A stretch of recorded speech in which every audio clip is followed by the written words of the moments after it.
দর্শক, এই মুহূর্তে রাজধানী এভারকেয়ার হাসপাতালের সামনে ব্রিফিং করছেন ইনকিলাব মঞ্চ। আমরা সেই ব্রিফিংয়ে চলে যাচ্ছি। ইনকিলাব মঞ্চ ওসমান হাদির উপরে যেই গুলি হয়েছে সেই ব্যাপারে তাদের যে অবস্থান সেটা ব্যক্ত করবার জন্য আপনাদেরকে কাইন্ডলি কোনো ধরনের কথা ছাড়া, যেহেতু আমি মাইকে বলছি না, সুতরাং সবাই একটু নিঃশব্দ থাকার চেষ্টা করব, ঠিক আছে না? ঠিক ভাইয়েরা, আপনারা জানেন যে জুমার নামাজের পরে আমরা বিগত 3 মাস ধরে বাংলাদেশের গুরুত্বপূর্ণ আসন ঢাকা 8-এ আমরা ভোটার যোগ করেছি এবং মোটামুটি ঢাকা 8-এর যত মসজিদ আছে আমরা সবগুলো মসজিদে গিয়েছি এবং মানুষের কাছে ইনসাফের কথা এবং ওসমান হাদিদের মতো মানুষকে কেন সংসদে প্রয়োজন সেই কথা আমরা বলেছি।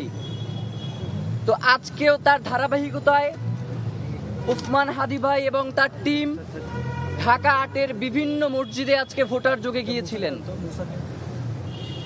তো অত্যন্ত দুঃখের এবং কষ্টের বিষয় হচ্ছে যে ওসমান হাদি ভাইয়ের উপরে গুলি হয়েছে এবং সেই গুলিটা আমি বুক পেতে নিতে পারি নাই। এইটাকে আমি আমার জীবনের সবথেকে বড় ব্যর্থতা মনে করছি।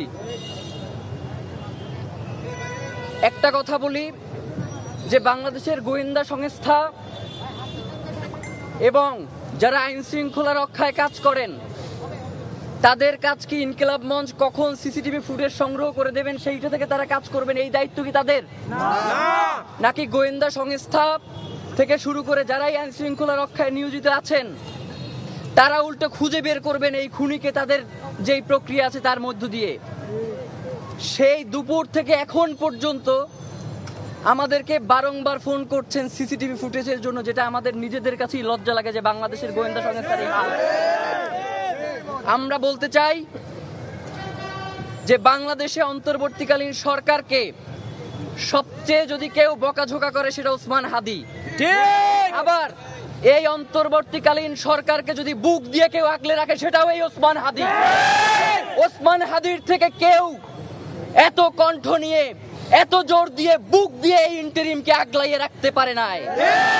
সুতরাং ইন্টারিমের এখন সময় এসেছে ওসমান হাদিকে তার এই যে ইন্টারিমের প্রতি অবদান সেটার বদলা দেয়ার। আমরা ইন্টারিমের কাছে অনুরোধ করব, ইতিমধ্যে ডক্টর ইউনূস থেকে শুরু করে উপদেষ্টা সবাই, ডক্টর ইউনূস নিজে ফোন করে তার পরিবারের সাথে কথা বলেছেন এবং উপদেষ্টা হাসপাতালে এসে সার্বিক খোঁজ খবর নিয়েছেন। আমরা তাদের কাছে অনুরোধ করব, ওসমান হাদি শুধুমাত্র ঢাকা 8 আসনের কোনো প্রার্থী নয়, তিনি পুরো বাংলাদেশের মানুষের। সুতরাং ওসমান হাদিকে 24 ঘন্টার মধ্যে যারা ওসমান হাদির বুকে গুলি চালিয়েছে তাদেরকে গ্রেফতার করতে হবে। এতক্ষণ আমরা ছিলাম ইনকিলাব মঞ্চের ব্রিফিংয়ে।